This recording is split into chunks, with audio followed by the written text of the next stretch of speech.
Salve a tutti, sono Riccio Luigi, una prima nazionale con numero FIDE di 1921 punti, ad oggi 21 febbraio 2015. Lascio la mia email, che è vivagliescacchi@virgilio.it, per correzioni, suggerimenti, nuove idee, per tutto ciò che può riguardare questo video o altre cose scacchistiche. Sono a vostra disposizione. Allora, siamo al torneo di San Pietroburgo, precisamente il torneo preliminare al settimo turno, giocato il 1 maggio 1914, e analizziamo la partita Capablanca-Bernstein, che vinse il primo premio di bellezza. Prima di iniziare la partita vorrei dire che i due scacchisti protagonisti di questa partita non si amavano particolarmente a causa di una polemica inscenata 3 anni prima dal russo. Stiamo parlando quindi di Bernstein, coadiuvato dal suo connazionale Nimzowitsch, riguardante la partecipazione del cubano al torneo di San Sebastian del 1911. È uno scandalo evitare quel tal Capablanca che è uno sconosciuto a livello internazionale.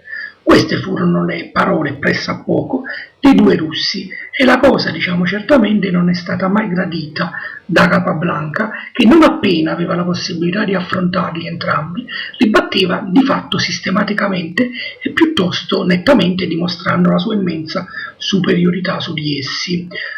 Ma al riguardo vanno dette due cose. Capablanca e Bernstein, ironia della sorte, volle che si incontrarono proprio al primo turno del torneo di San Sebastian 1911 e il cubano vinse con i pezzi bianchi, vincendo tra l'altro il primo premio di bellezza di quel torneo.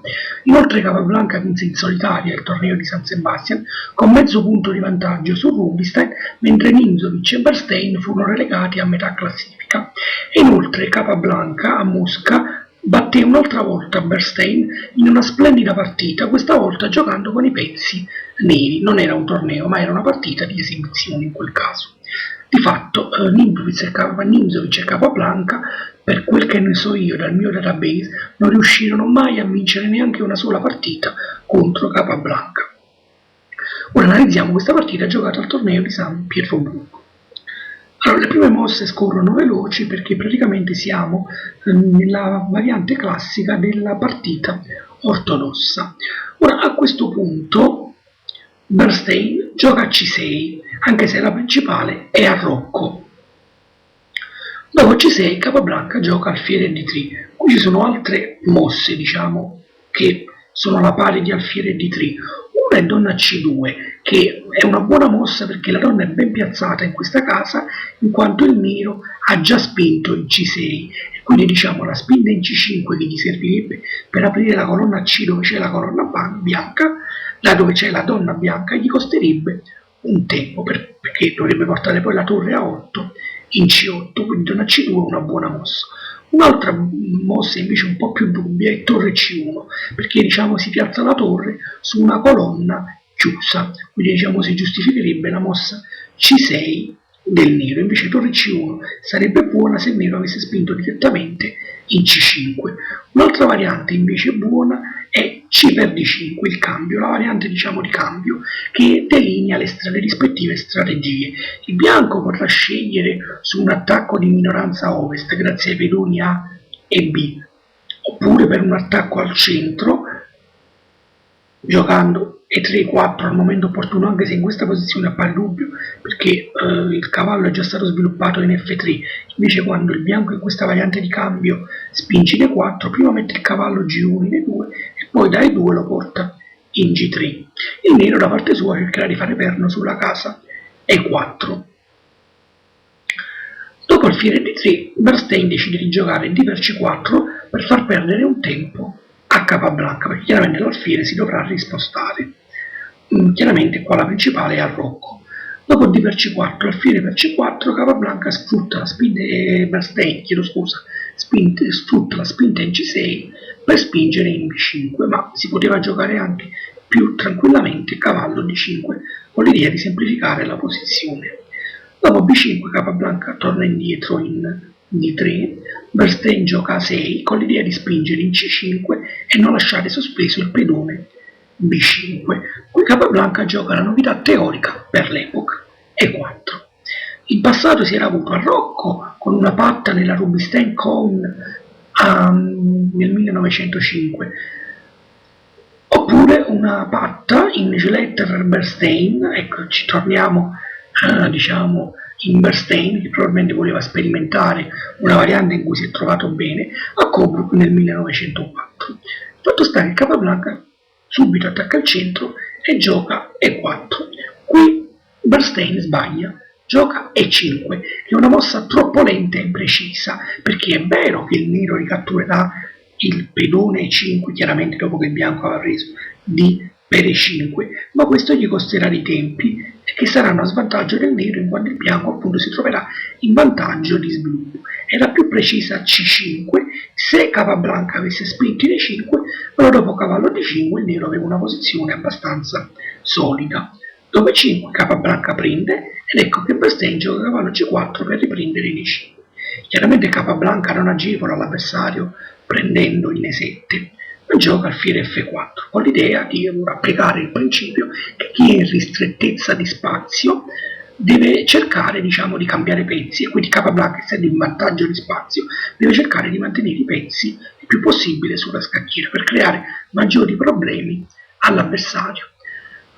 Ora, dopo alfiere F4, chiaramente Bernstein non può catturare in E5 perché lo attacca il pedone E5 con due pezzi, cosa che lo difende il bianco. Quindi gioca alfiere C5 minacciando F2, ma ciò non crea nessun problema a Capablanca perché arrocca semplicemente, anzi lo aiuta perché lo fa sviluppare. Qui Bernstein commette un'altra imprecisione, gioca a donna C7.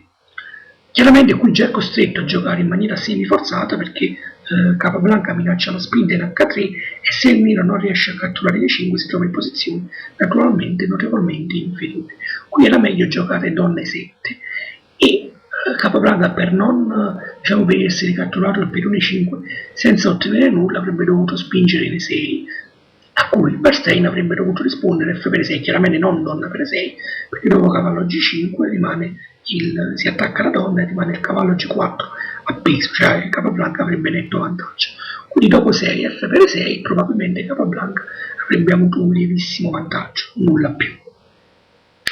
Dopo l'imprecisione donna C7, Capablanca subito giocatore C1 attivando la torre, guardando all'alfiere C5 e mettendo in GX la donna in C7. Voi direte, sì, un attimo, ma la donna C7 ci sono tra la donna e la torre ben 3 pezzi. Sì, ma in questi casi la pratica dimostra che questi pezzi vengono tolti molto velocemente, quindi bisogna sempre stare attenti a questi tipi di raggi X, anche se al momento sembra, che non vi è minacciato nulla. A questo punto Bernstein gioca F6, sfruttando il fatto che il pedone è inchiodato, altrimenti cadrebbe l'alfiere F4. Altre varianti sono nettamente inferiori per lui.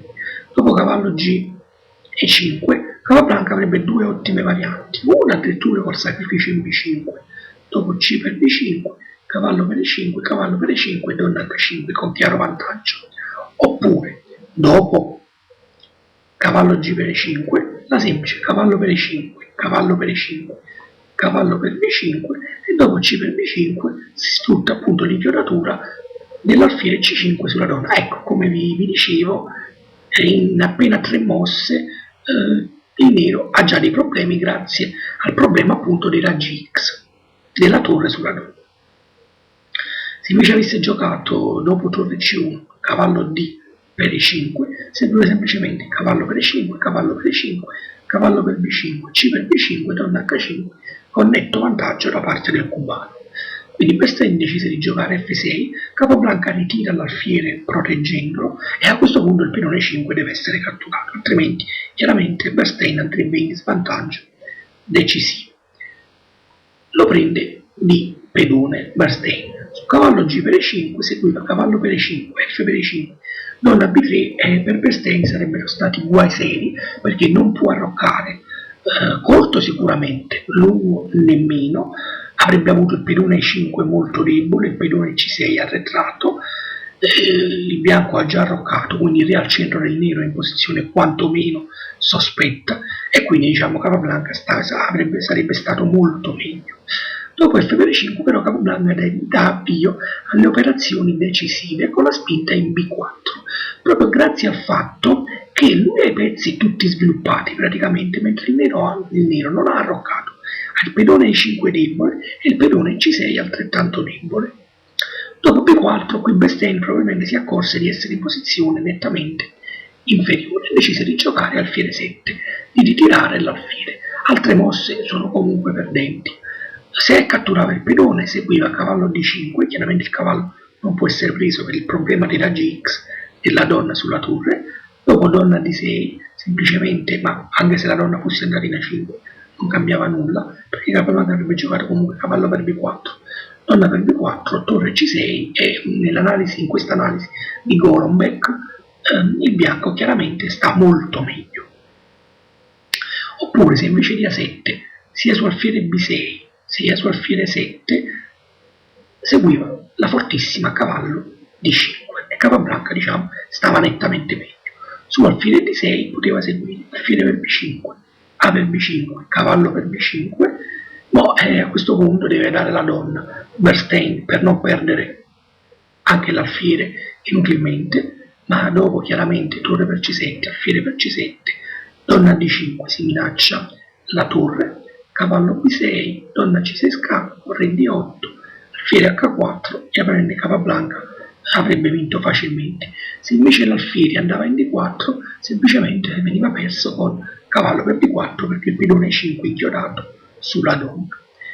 Ma dopo alfiere A7 Capablanca gioca lo stesso il sacrificio. Questa è una mossa molto forte. Tarrasch notò anche che era forte donna B3 per impedire l'arrocco corto, però secondo Tarrasch era meno convincente. Ricordo che Tarrasch fu lo scacchista che partecipò al torneo di San Pietroburgo e che scrisse il libro del torneo. Dopo alfiere per B5 Bernstein giocò A per B5, ma anche C per B5 era perdente, perché seguiva cavallo per B5, chiaramente donna B8 perché la donna era attaccata dalla torre C1, torre per C8, donna per G8, cavallo D6, e qua direi che ci possiamo fermare perché c'è il doppio alla donna e al re. Quindi dopo A per B5, Capablanca gioca cavallo per B5, donna D8, cavallo D6, purtroppo anche donna B8 non evitava cavallo D6, perché il cavallo è protetto dalla donna D1, re F8, ecco il re non è, diciamo, ha perso l'arrocco e la torre H8 al momento non si vede come venga sviluppata, torre per C6, cavallo B6. Qui Capablanca gioca una mossa molto forte, la mossa che secondo lui è la mossa più forte di tutta la partita perché comporta un sacrificio di qualità di lunga gittata, alfiere H4 minacciando la donna. Comunque Capablanca avrebbe potuto anche vincere semplicemente con cavallo per E5, cavallo per E5, alfiere per E5, alfiere 6, donna F3 scacco e re G8, qui chiaramente il bianco a posizione dominante. Fatto sta che si decise per alfiere H4. A questo punto Bernstein giocò donna D7, doveva togliere ovviamente la donna. Se avesse interposto il cavallo, seguiva semplicemente cavallo per C8, torre per C8, torre per C8, donna per C8, donna D6, con netto vantaggio di Capablanca, adesso cadrà anche il pedone E5. Dopo donna D7, Capablanca gioca cavallo per C8 e qua chiaramente Bernstein si accorge che deve accettare il dono di Capablanca, cioè la qualità donna per C6, perché se avesse giocato donna per D1 sarebbe seguita la variante vincente per Capablanca, torre per D1, torre per C8, torre per C8, cavallo per C8, torre D8, re F7, torre per H8 e praticamente poteva abbandonare Bernstein.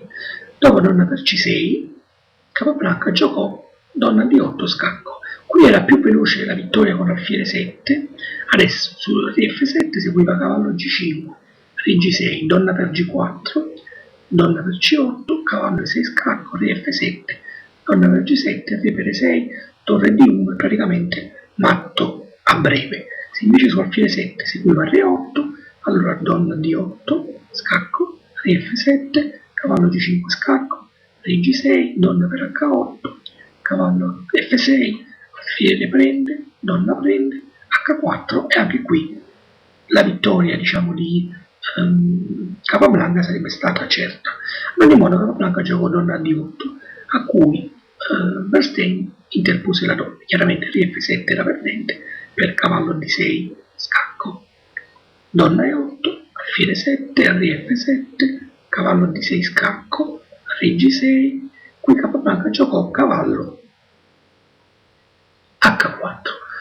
Altre mosse gli avrebbero lasciato solamente un lieve vantaggio, ad esempio donna per E8, torre H per E8, cavallo per E8, torre per E8, oppure cavallo per E8, torre per D8, alfiere per D8, torre per E8, alfiere per B6, alfiere per B6.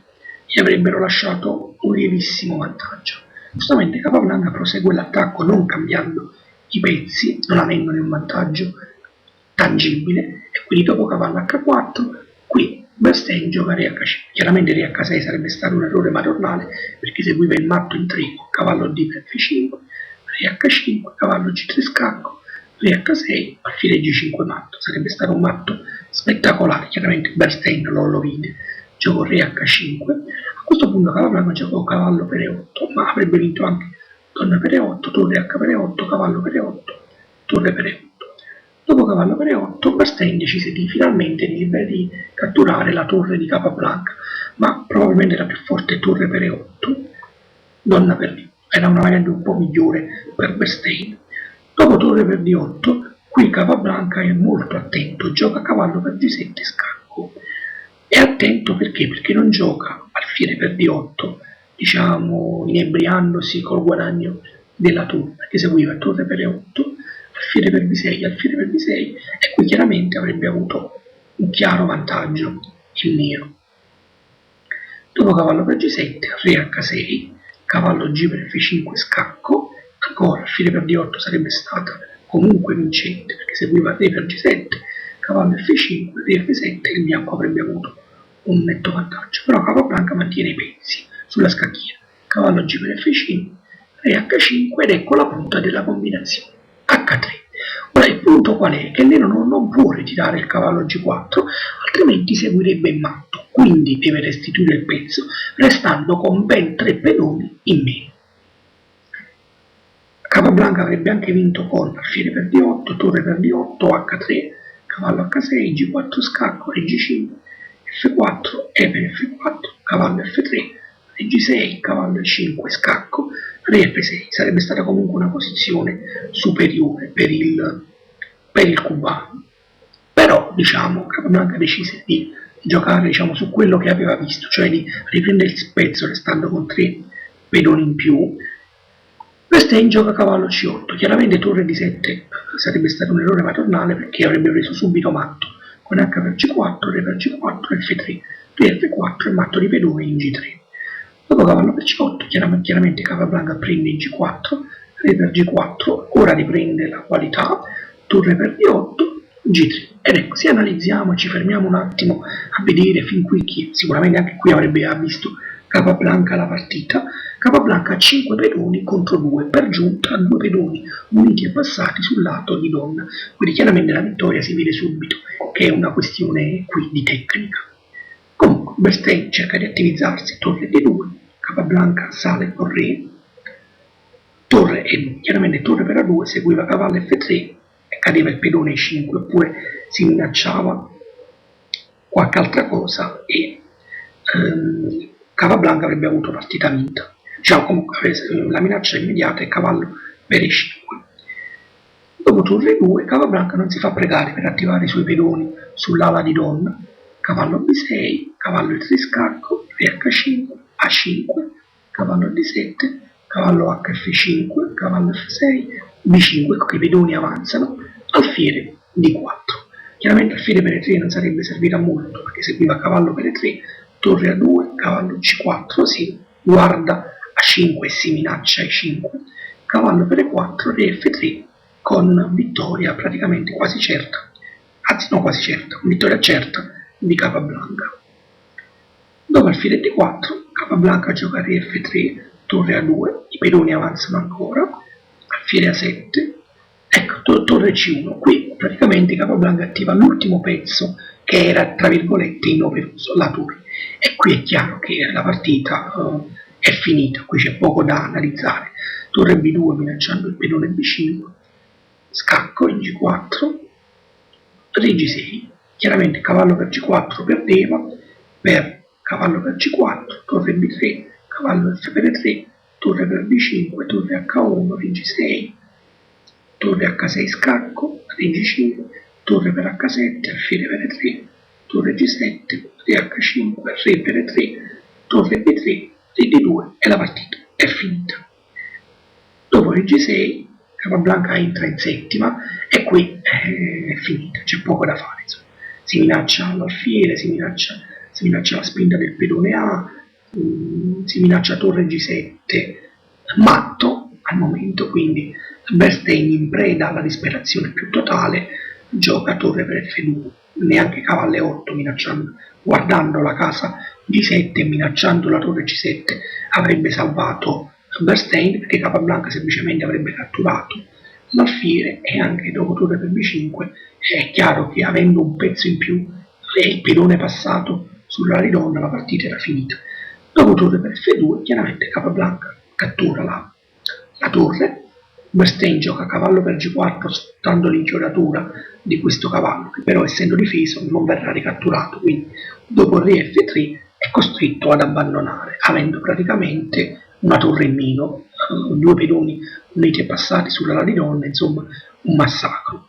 E quindi questa partita vinse il primo premio di bellezza, non tanto per la bellezza della combinazione finale, perché alla fine Capablanca non ha dato né matto, ma la partita comunque Capablanca avrebbe dato matto in G7, questo è vero, però diciamo il motivo principale è la bellezza della combinazione di Capablanca, insomma di dare la qualità con successive complicazioni per poi alla fine o dargli matto o guadagnare rovinosamente materiale a scapito di Bernstein. Quindi questa partita vinse il primo premio di bellezza. Spero insomma che questa partita vi sia piaciuta, anche se mi rendo conto non è stato possibile sviscerare tutte le possibilità, perché chiaramente la partita è molto molto complessa. Volevo far notare la meravigliosa mossa di Capablanca B4 e la fortissima anche alfiere H4. Quindi insomma, sperando che questa partita vi sia piaciuta, vi ringrazio per l'attenzione e ci vediamo nel prossimo video. Arrivederci.